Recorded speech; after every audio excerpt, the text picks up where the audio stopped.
Welcome back. This is our weekly meeting where we take any questions from the public. Everyone's invited to come. We have different amounts of participation week to week, but we find it's important to constantly be able to be in communication. So we announced a list of public meetings to the tens of thousands of members on calexitnow.org email list, and we will continue to have meetings in the future. Real quick, on the phone with me is JJ Ames, the political director for Calexit Now. And do you want to say hello, JJ? Hey, everybody. Actually, that reminds me. 1 second.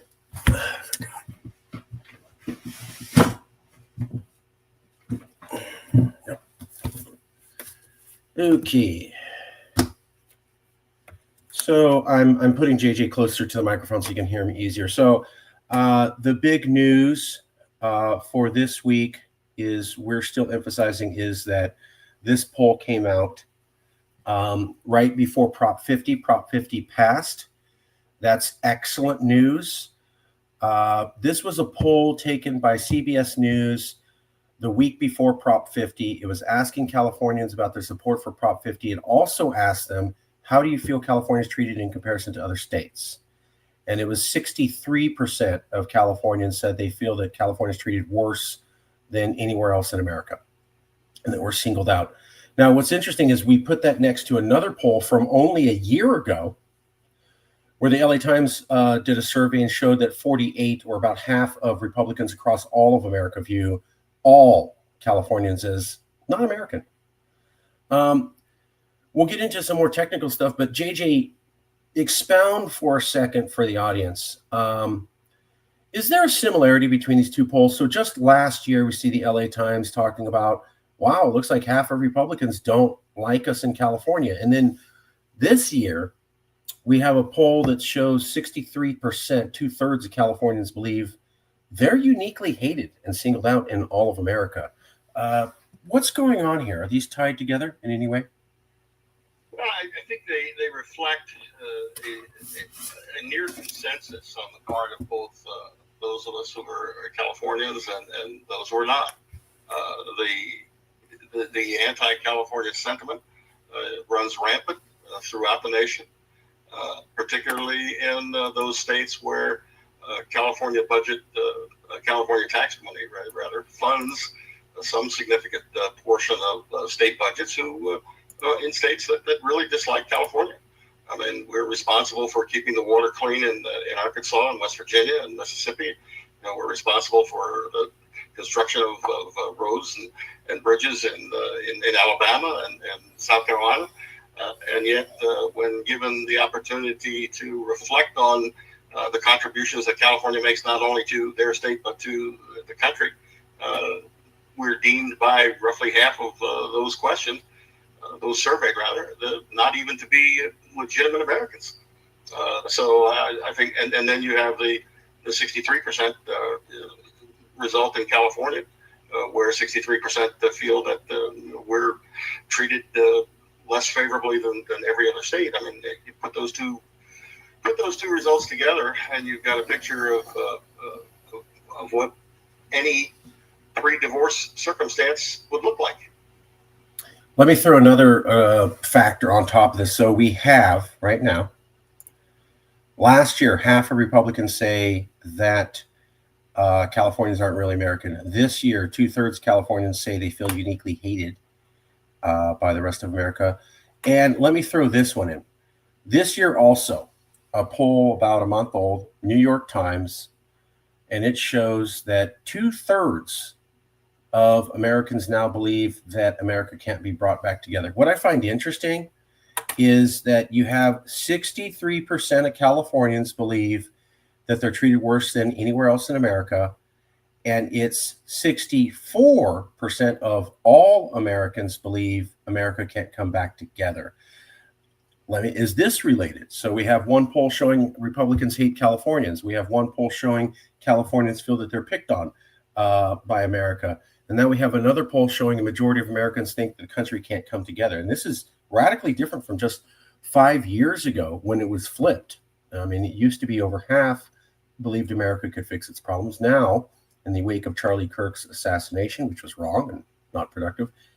A majority, almost the same amount of Californians who feel they're picked on, a majority of Americans, 64%, now think we can't come together. Is this related? I think it's all related, Marcus. And I think that the one thing that is clear from the results that you most recently quoted regarding the inability to resolve problems, this is pretty consistent with the burgeoning acceptability of political violence as a solution. And I think that we have gone as a society, we've gone from political violence as something completely abnormal and not part of the political process to something which is now being encouraged by the sitting president as a means by which to resolve political problems, political issues. And so the more that something is talked about, doesn't matter whether it's political violence or anything else, the more that something is talked about as being not only accepted, but anticipated and expected and the norm in any capacity, in any circumstance, I think the easier it is to see why we've deteriorated to a point where absolutely nothing can be accomplished in Washington. And certainly where with the relationship that exists between California and the current administration, and presumably whoever assumes the mantle of power once President Trump's expiration date arrives, whether that's by natural causes or by act of Congress, then I think that the more likely it is that this notion of political violence as a solution will become it will definitely become a norm, and you can't exist in a universe as a democracy where political violence has become the norm. 68% of all Americans think that political violence will increase in the next year. That's also from the CBS poll from October. So about a month out, 68%. Now, let me make this a little bit more chilling. There was an NPR poll, came out October 2025. Democrats have gone from 12 to 28% who say violence might be acceptable. Republicans have gone from 28% to 31% who say violence may be more acceptable. And independents have gone from 18 to 25%. Now, I know we're still looking at people who haven't passed the 1/3 or 1/4 step line, but they're showing between last year and now, we have about a 16% increase in support of violence amongst Democrats, a 3% increase amongst Republicans, and a 7% increase amongst independents. And now we have Democrats and Republicans, about 28% of Democrats, 31% of Republicans, 30% of all voters overall say we may need to resort to more political violence to make things happen. How do you feel about that? You know, Marcus, you have to remember one thing, and that is that polls themselves are a snapshot in time. They're an indication of the way the sentiment exists at that moment. The more important element in looking at polls and analyzing polls is the trend line. Is there a trend line? And in which direction is the trend line moving? And in this particular case, the trend line has been steadily moving up, the same way that the trend line has been moving up in terms of how Californians feel about their treatment and how how the rest of the nation feels about Californians. So in taking all of these trend lines into account, it's quite clear that a reasonable, rational, logical, common sense, peaceful solution to our current political circumstance is simply not going to be possible unless, of course, we do exactly what we're suggesting right now, and that is eliminate California from that process. That process is going to take whatever course it needs to take, but Californians don't need to be a part of it. There is a way out. We are the way out, and we are the means by which this trend line can be reversed simply by taking California out of the equation. So just for, you can't see these, JJ, but for everybody here to back up what JJ's saying, I'm showing the New York Times poll on America's Too Politically Divided. Starts in September 2020 at 42%, rises to 64% by 2025. That's a 5-year timeline, and it shows a distinct direction going from bad to worse. Here's another one. I know you can't see, but I'm explaining for the audience. This is from the ANES Guide to Public Opinion. Effective polarization of the parties, how much I like my own party versus my feeling towards the other party. And this is a trend line going from 1980 to 2024. And it also shows, this is interesting, the amount of support for your own party didn't really go up, but the hate to the other party, trend line shows, has been dramatically rising since George W. Bush. Just going nuts. So those are two trend lines. Two more questions. Sure. And then we'll wrap it up. So Prop 50 happened. We can feel totally comfortable that Prop 50 passed, American democracy saved, nothing to worry about now? No. What am I getting wrong? What? Prop 50 passed. I heard it's a great day, and I've seen all sorts of Democrats on TV saying, we pushed him back. Governor Newsom now has a commercial out saying, yeah, we'll be ending the Trump presidency in a few months. Well, I guess you have to look at it from this perspective. Texas acted, California has acted. Now you're going to see Florida, Ohio, Indiana, North Carolina, Missouri has already acted. This is even the passage of Prop 50 is a further indication of the instability of the political system that we exist in, the political process overall.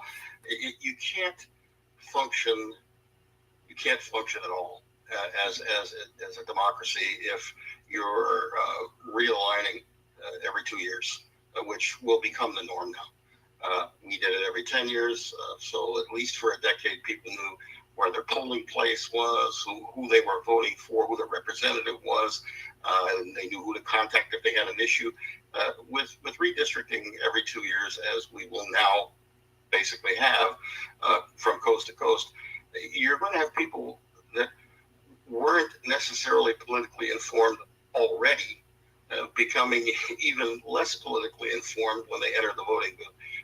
You're going to have people who are going into the voting booth not knowing who they're voting for, not knowing who their representative is, and you simply can't have a functioning democracy under those circumstances. It's great if Newsom is correct, then this ends the Trump presidency in 2 years. But again, I've said so many times, eliminating Trump doesn't eliminate Trumpism. And we will be in a situation in 3 years from now, and even 10 months from now, 11 months from now, where we simply we're even the actions of Governor Newsom and even the votes on Tuesday will do as much damage to the system as they will produce positive results for the system. Great, fantastic. Trump presidency is over. But then you have to deal with Trumpism and all of the people who want to be the next Donald Trump. And there is no Republican candidate, prospective Republican candidate for president, who is going to all of a sudden come out and say, you know what, maybe we need to rethink where we are. Maybe we need to rethink how we got here. All they're going to do is try to piggyback on everything that Trump has already accomplished. I don't say it that as positive accomplishments, but to continue to move forward with that particular agenda, because it's that particular agenda which gets you through a Republican primary. Any Republican that came out in a post-Trump environment and said, I'm going to do it differently, is never going to be a president at the general election, because they will not get through the primary. So I remember people saying, oh, it's a fluke in 2016 to 2019. I remember the Never Trumpers having a lot of weight, but the last couple of years, it seems like everybody, conservatives, Never Trumpers, and Democrats have recognized this is Trump's party.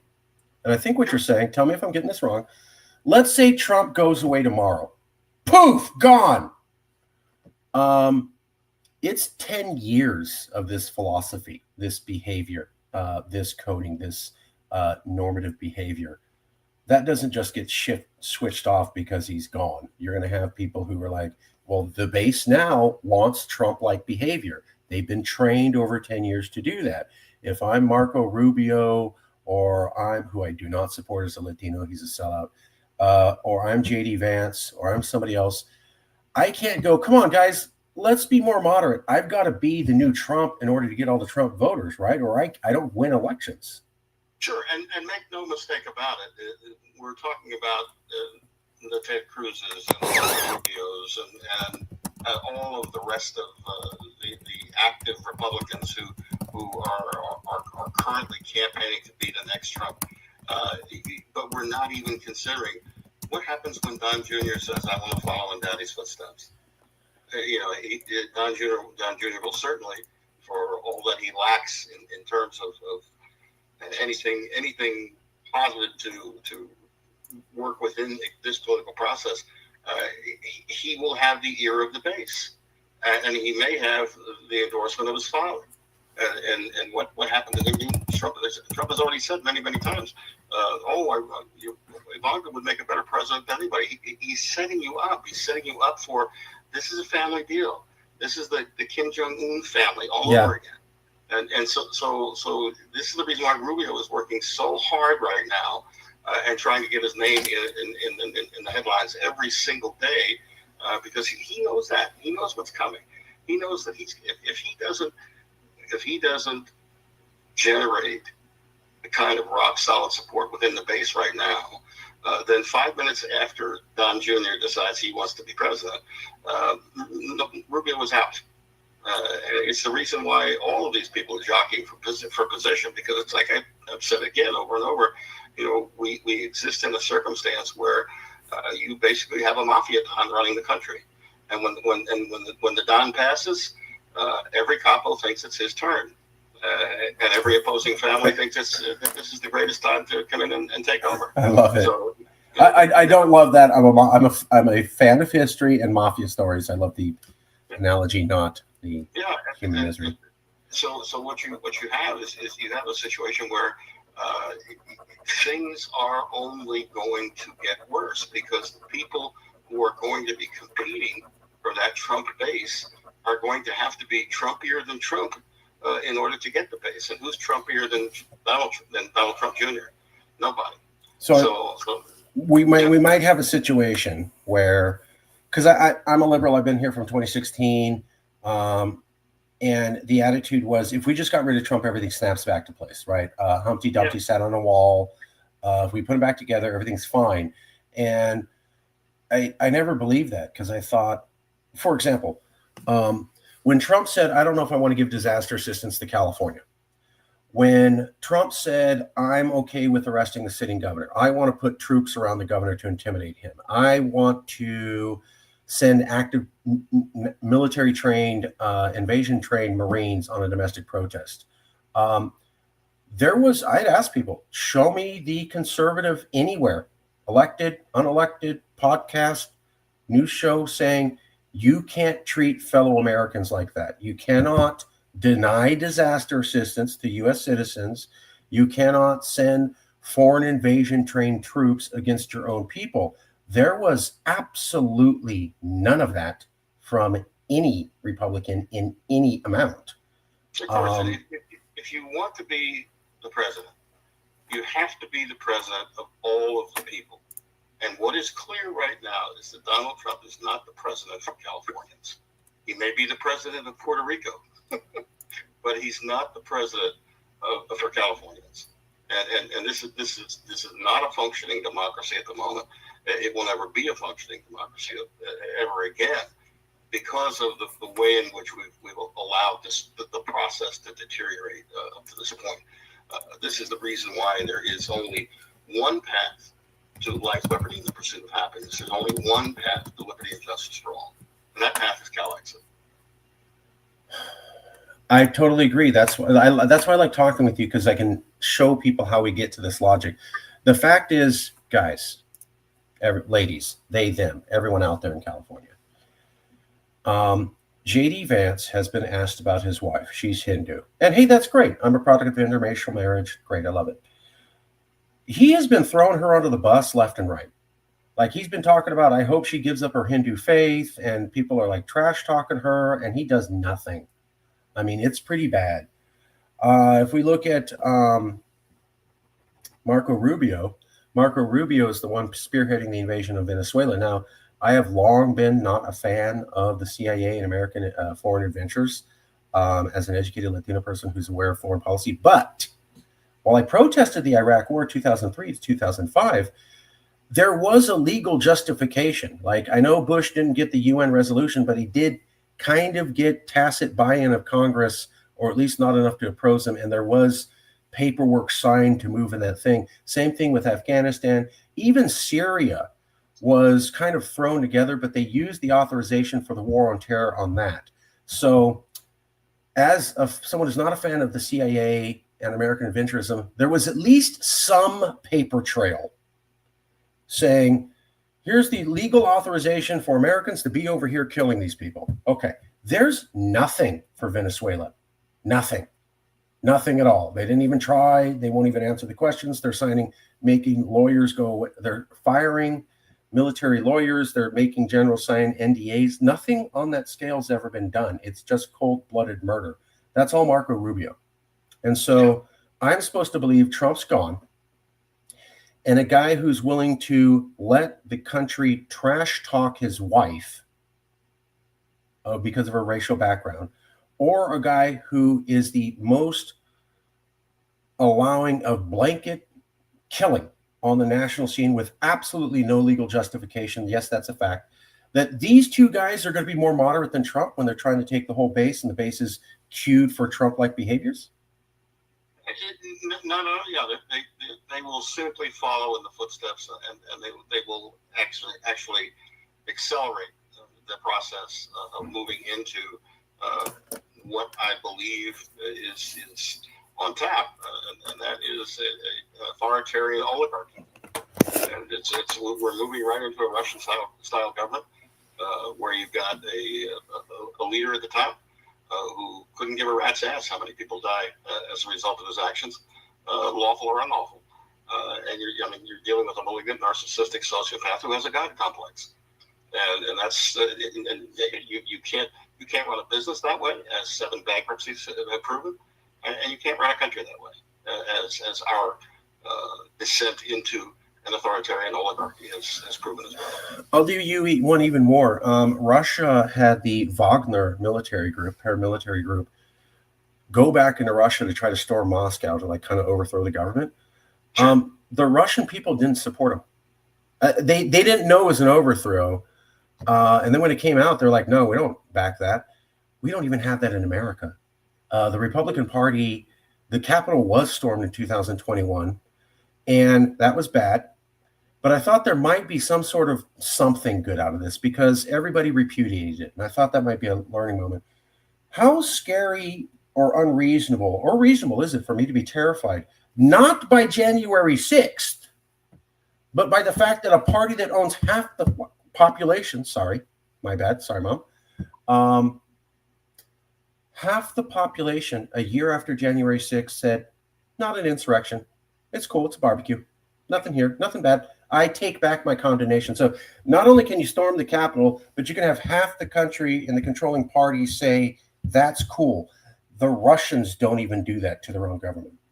Yeah, and why do all of the ICE agents and the Border Patrol agents and those that are raiding schools and churches and hospitals all across the country, why are they wearing masks? Because if they didn't have masks on, they would be outed as members of the Proud Boys and the Three Percenters and all of these other vigilante organizations. We've now got a national vigilante police force running rampant.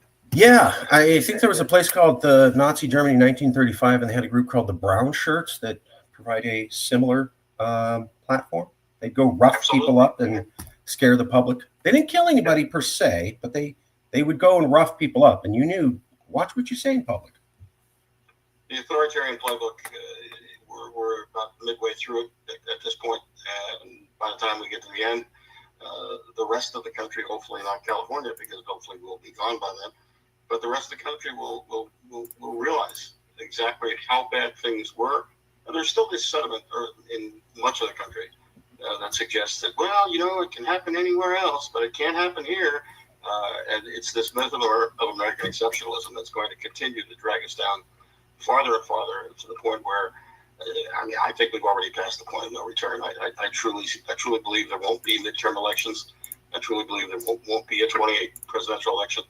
And that would be consistent. All of that would be consistent with the further implementation of the authoritarian handbook.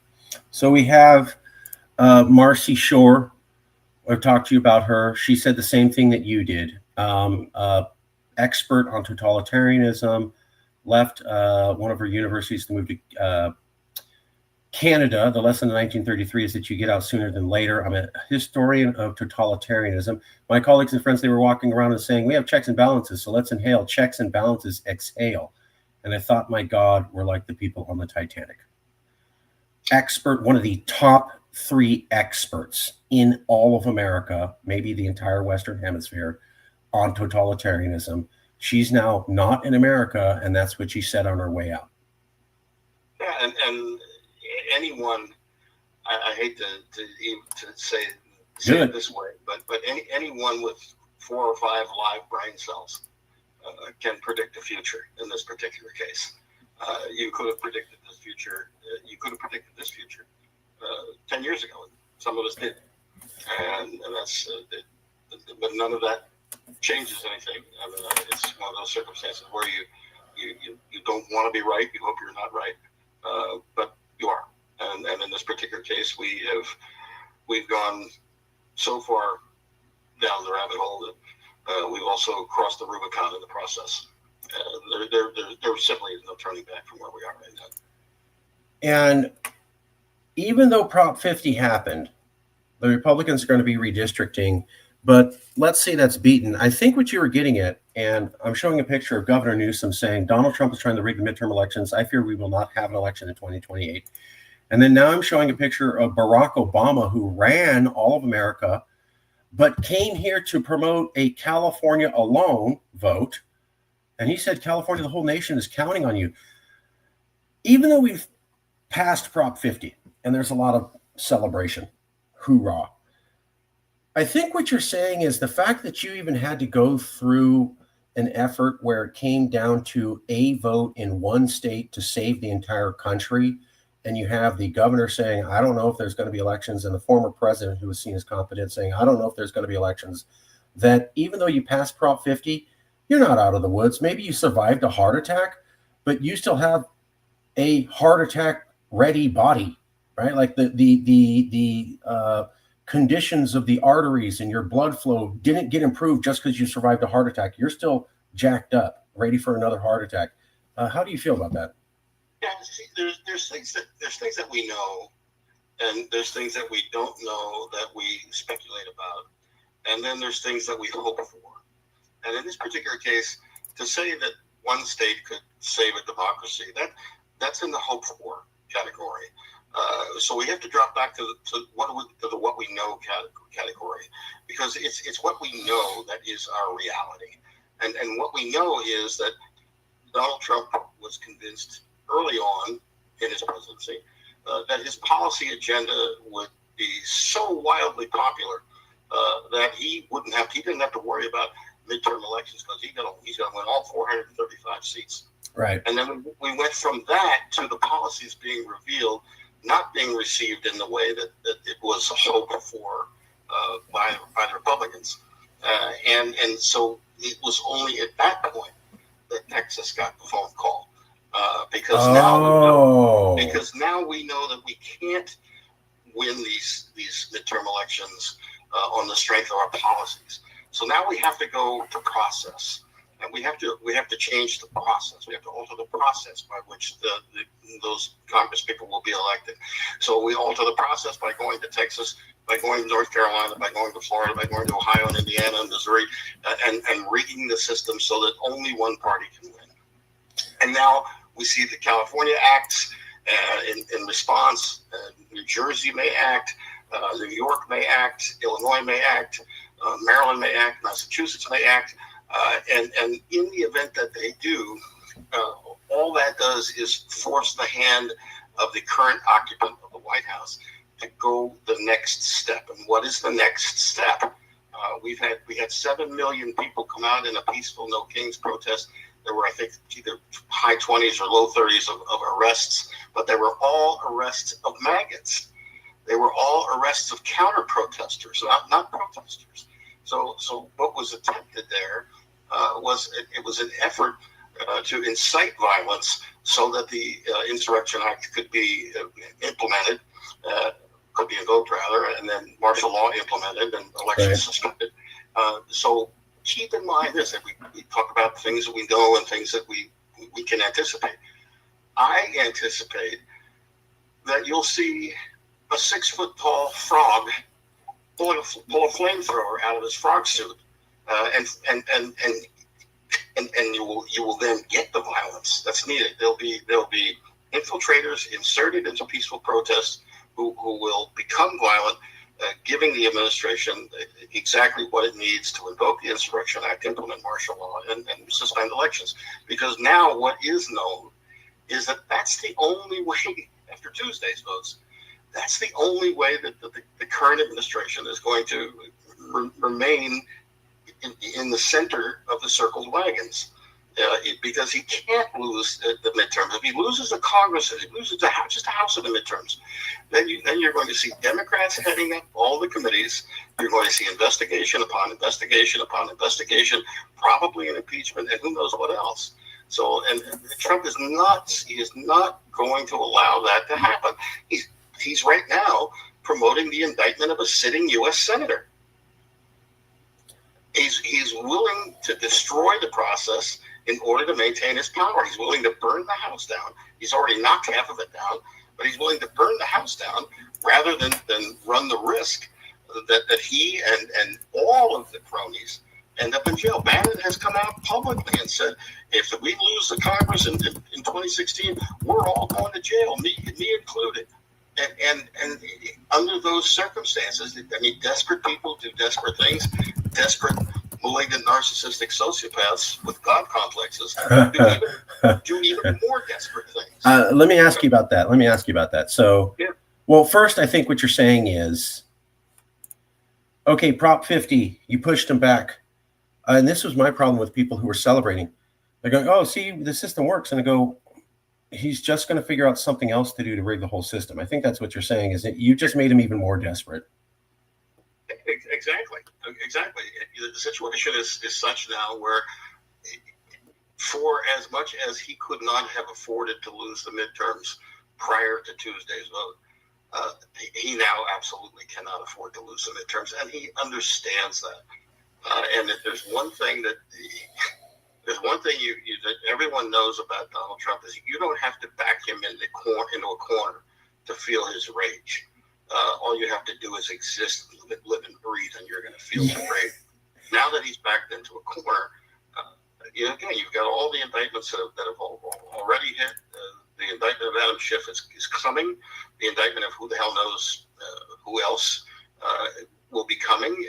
Anyone that he thinks has the potential to stand in his way of completing the full implementation of Project 2025, they will also feel his wrath. But all of us will feel it, and certainly Californians will feel it even more. There's a move now, I guess, to have the Dodgers reject an invitation to the White House. I don't even know that an invitation to the White House would come to the Dodgers at this point, because all that's going to do is shine a light on the already severed relationship between the president and Washington and California. Dodgers accept that. They're going to have a hard time being in California. Just saying, you are a California-based team and you do that. Might as well tell people that barbecue sucks and going to church on Sunday is horrible, and then expecting to have a sports team in Texas. I think it'll work out well as well. So I think so 2 points. Prop 50 equals successful America saved. I think one thing you're saying is, I'm sorry, when you have the president come and say, hey, California, it's all up to you, and this one vote in California, you could fix America. That's just hope. And when you have the president, the governor saying, I don't know if we'll have elections in 2028, it's already a race to the bottom. Like maybe you plugged a hole, but you're in a rotten boat. They're like, oh, we plugged the hole. Yeah, but the wood's rotten, right? It's going to fall apart anyways. You're trying to fix a headlight on a car that has no battery in it. Thank you. That's the analogy right there. Yes. So let me ask you another question then, and I know we're winding down, but this is the thing. Let's say midterms go to the Democrats and they win the House. I don't think they'll win the Senate, and if they do, I don't think they'll win more than just barely majority control. It takes, I think, 2/3 of the Senate to actually remove the president. That's correct. So, also, did Trump run by Congress and ask for approval from Congress before he sent Marines into California and thugs into the streets where they cracked people's heads open and shot at people and stole tear gas? Did he have to run it by Congress to do that? He has done many things without notifying Congress, without asking for input from Congress. It's a clear indication that he believes that he has already become a unitary executive. He believes that he has already become a complete and total dictator in this nation. And I feel as though we have no reason to suspect that he would ever go to Congress and ask them for anything at this point. So if he didn't go to Congress before and he was able to scare the feces out of people in California, artillery shells, National Guard, Marines, threatening the rest of the governor, troops around the governor, he's gone into Chicago. They've rammed people's cars, thrown elderly to the ground, disappeared about 100 to 200 American citizens, tear gassed children, and also unloaded on a woman in her car for telling people ICE was coming. If he didn't have to get permission from Congress to do all that, why is it reasonable to think things get better when Congress, or at least the House, is controlled by Democrats? He didn't have to ask them for permission before. Why would he suddenly need permission now? No, and it will get even worse. And trust me, if there are elections in 26 and the Democrats assume control of the House and committee chairs change and investigations are open and conducted, imagine how many sitting Democratic congressmen would then be indicted for whatever reason. Absolutely. I'm just saying, I see this, hey, midterms are going to come and he could lose midterms, and I go, great, so you're going to be able to stop him from sending troops in. Well, actually, he didn't ask for any of that.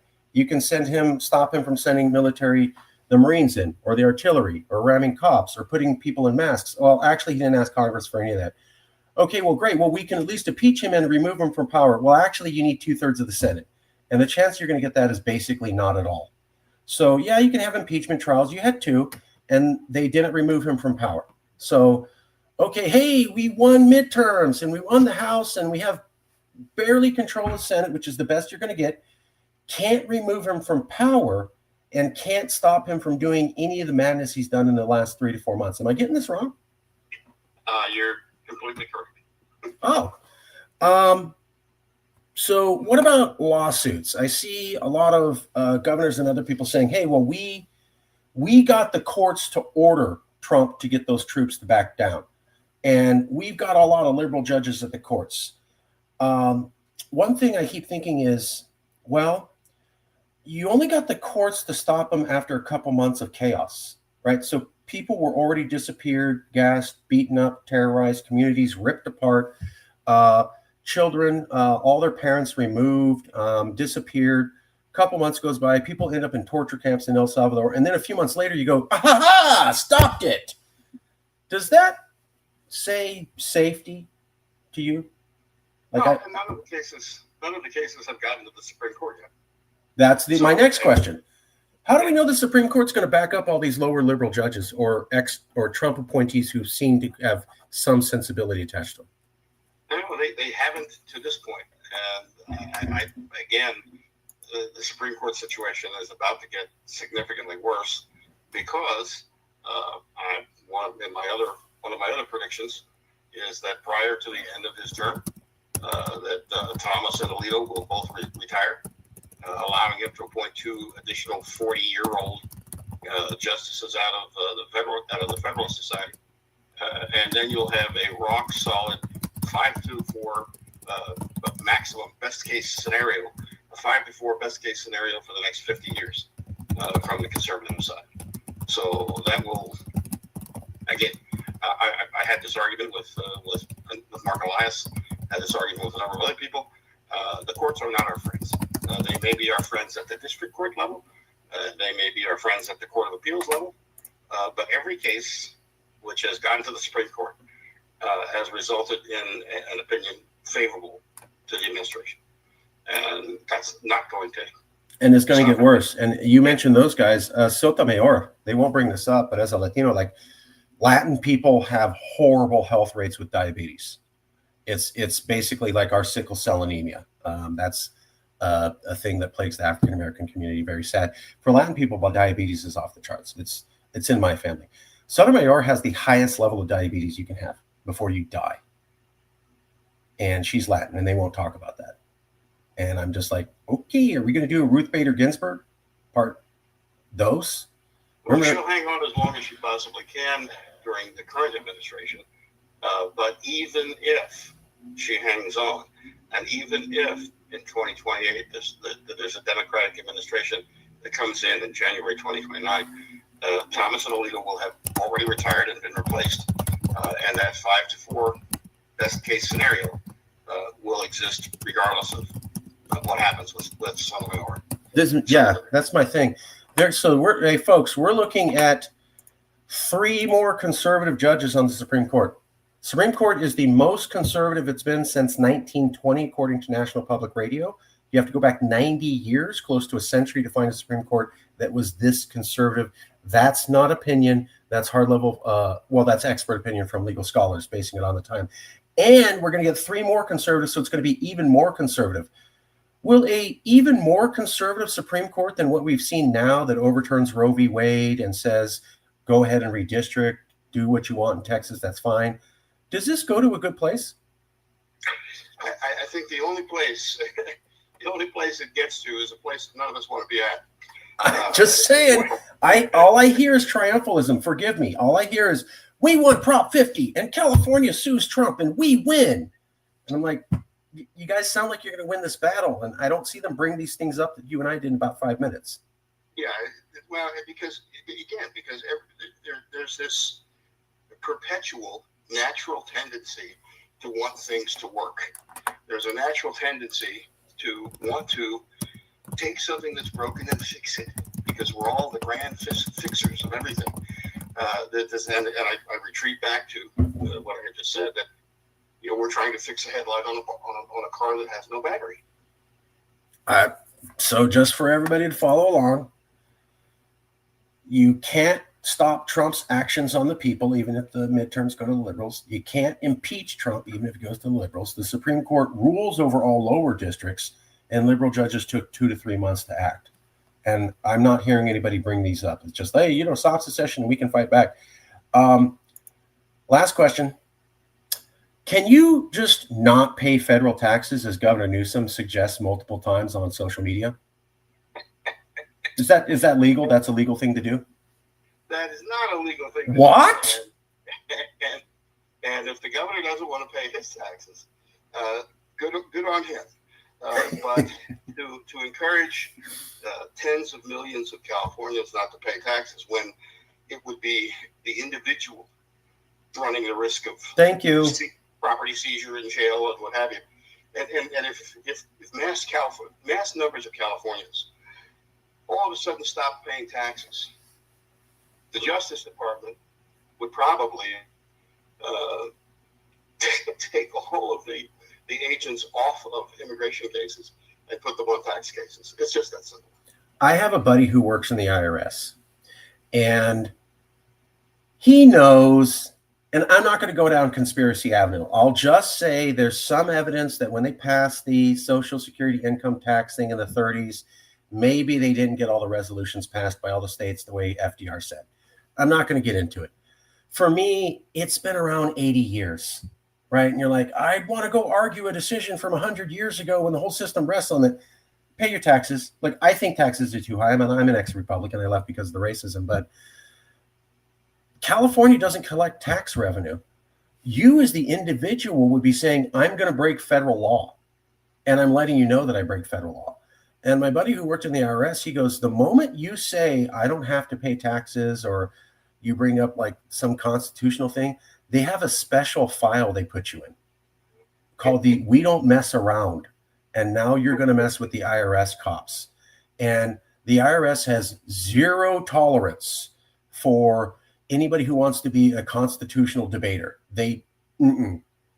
I'm here to pay. Now, if you want to dispute the amount you owe, that's fine. They get that all the time. The moment you say, I don't feel like paying taxes, or I don't feel I need to, or even hint, you're put into a special group. And it's the, okay, gloves are off. You want to be a troublemaker? So I'm just thinking, you're just asking 40 million Californians to commit a felony at the federal level and risk being arrested by the government. Am I getting this wrong? Yeah, and you're not going to have corporations refuse to pay their taxes either. Right. Or refuse to pay your taxes on your taxes. So that's not going to happen. That's why the whole soft secession concept is a joke.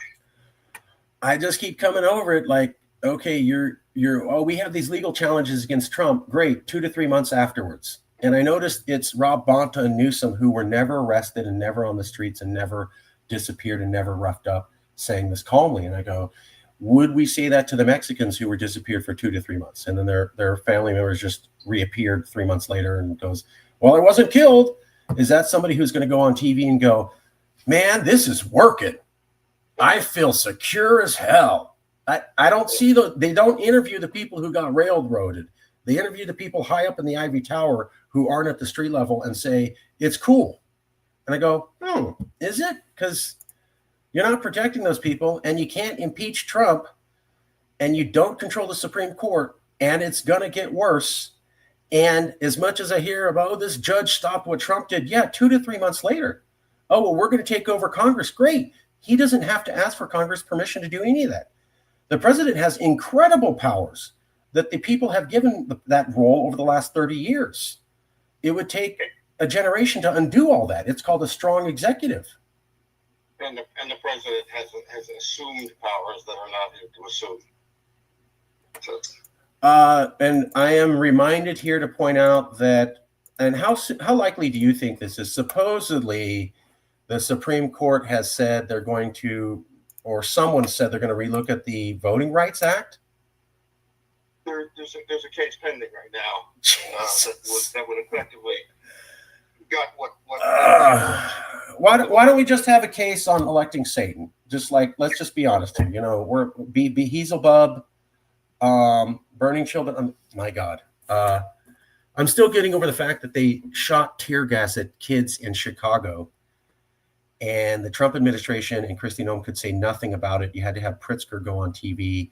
And look, I'm hardcore Cali, but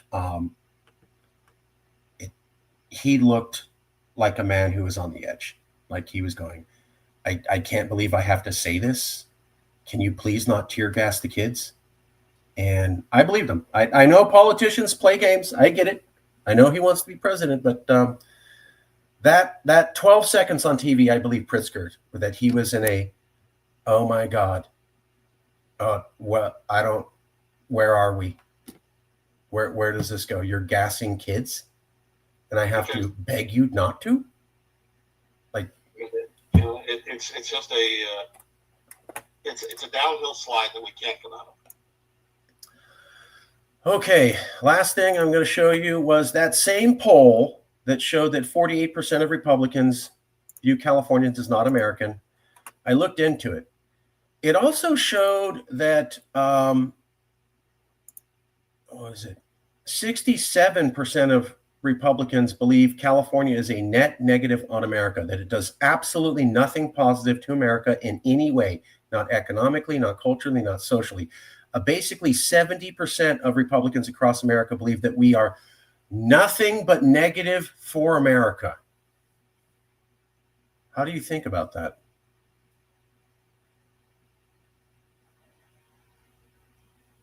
I guess that was shocking. No, I know phone issues. I know. I would tell the folks in Arkansas to keep their water clean without California's money. Okay, finally, last poll, and then I'll let you go. They asked, among the following choices, which state better represents your values and your way of life? When they asked people, is it Florida or California, 52% picked Florida. When they asked if it's Texas versus here, 52% picked Texas. So across America, a majority of Americans feel that Texas and Florida better represents their values than California. What does that tell you about the bulk of the American population?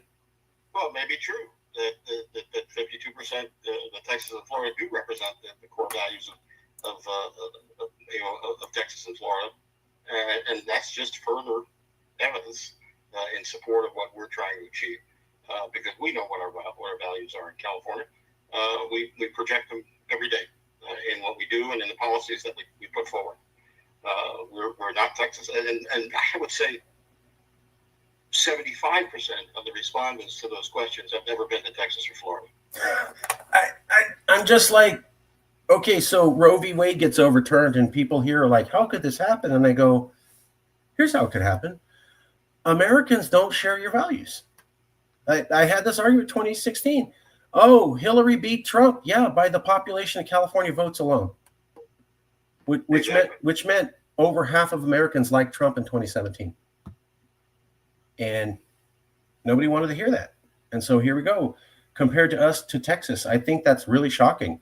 As a Californian, I'm shocked. Like, a majority of America looks at Texas and goes, yeah, right on. And what you're doing over here, bad. So shut down abortion clinics, shut down civil rights, shut down DEI, fire minorities. Yeah, bro, that's cool. That's what Americans said. Okay. Last slide here. We need you to donate to the PAC. We're pushing the PAC. It's a political action committee. Now, the big idea is, and we learned this from JJ and our staff person, who I won't name because she's in the background. We're still pursuing the initiative, but we also learned in the last few months that if you get 2 legislators, you can propose a joint resolution. And if you get 7 legislators, you can propose the Blue Ribbon Panel itself, or the governor can do it directly. That Blue Ribbon Panel will cause an investigation into California independence. We think that's really all that's going to be needed to make independence happen, largely because of this.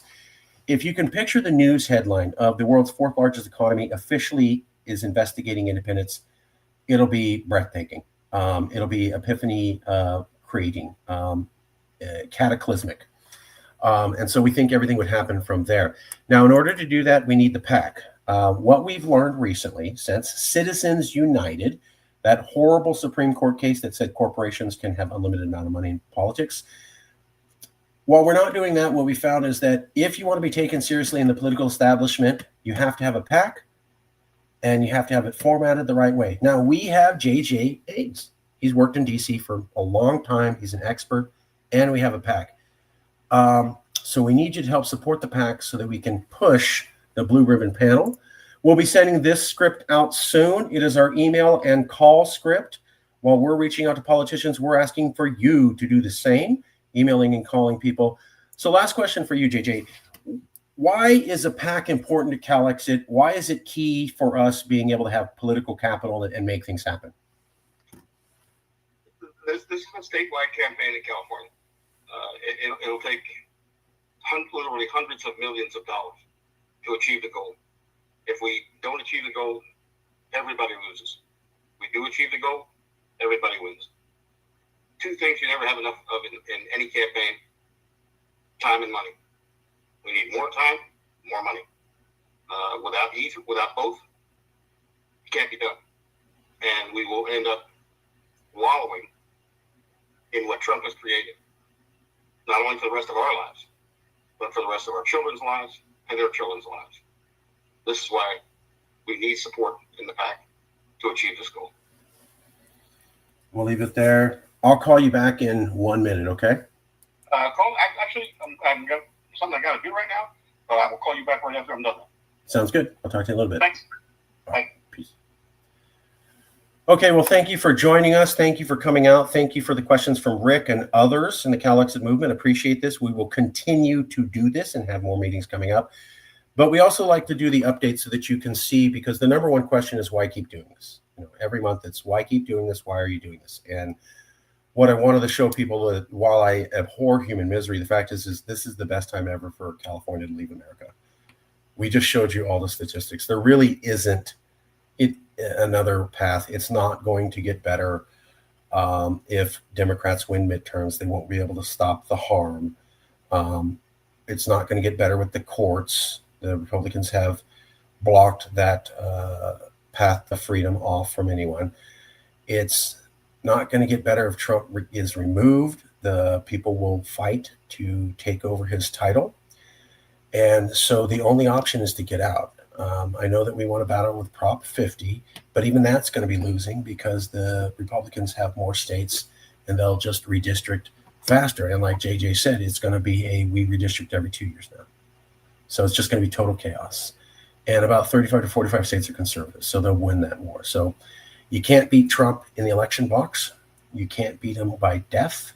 You can't beat him by legislative acts like we did here.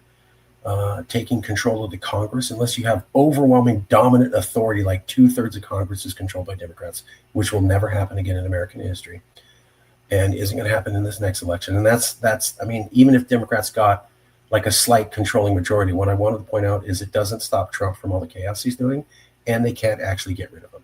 The best they can do is not have bills he wants passed. So like the big, beautiful bill, they could shut that down before it gets passed. The other thing is they can actually pass any of their own legislation. So the removal of Trump doesn't mean the return of democratic America. It just means that the Republicans can't pass laws. Democrats can't pass laws either. So they'll be doing nothing too. They consider that success. And like I've seen with soft secession, there's a lot of fairy tales going on. And the fact is that California was not able to protect undocumented immigrants last time, and the law hasn't changed. So you cannot force companies and individuals to not work with the federal government if they choose to.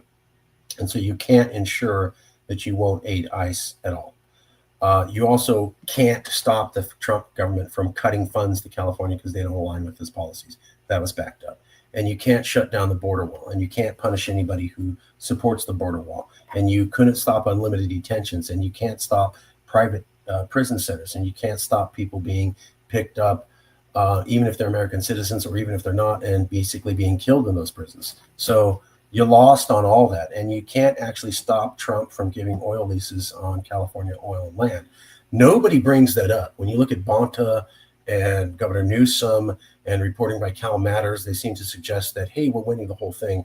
And while the number of cases won by California certainly is high, if you won 99% of the cases, but you didn't win the one saying you can't aid ICE in harassing undocumented people, you can't disappear undocumented people, you can't kill undocumented people, you can't keep undocumented people in unlimited detention, how good is that? You're like, hey, we won 99% of the cases, great, but people are still killed, removed, deterred, no rights, etc.